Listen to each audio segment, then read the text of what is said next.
लाडकी बहीण योजनेसाठी 410 कोटी मंजूर. सामाजिक न्याय विभागाकडून निधी मंजूर. लाडक्या बहिणींच्या मे महिन्याच्या हप्त्यासाठी निधी वर्ग. मुंबई महानगरपालिकेचं कचरा व्यवस्थापनासाठी नवं धोरण. 2 महिन्यामध्ये 2774 हरकती.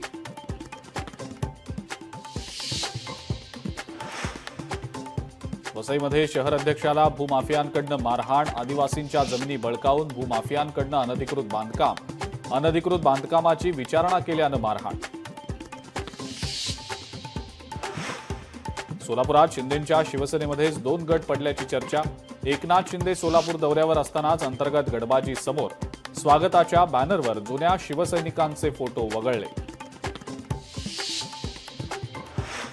तुळजापूर मंदिर विकास आराखड्याविरोधात भोपे पुजारी मंडळ उच्च न्यायालयात जाणार.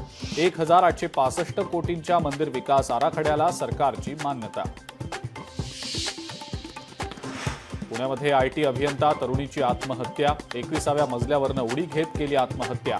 हिंजवडीच्या द क्राऊन ग्रीन सोसायटीमधली घटना. सांगलीमध्ये एका कोरोनाबाधित रुग्णाचा मृत्यू. सांगली जिल्ह्यामध्ये सध्या 10 सक्रिय कोरोनाबाधित रुग्ण. टाकळी इथल्या कोरोना रुग्णाचा उपचारादरम्यान मृत्यू.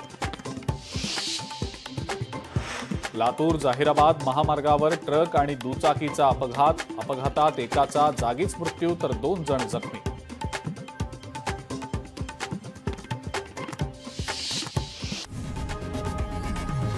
लोकशाही मराठी ऐका, पहा, जागरूक रहा.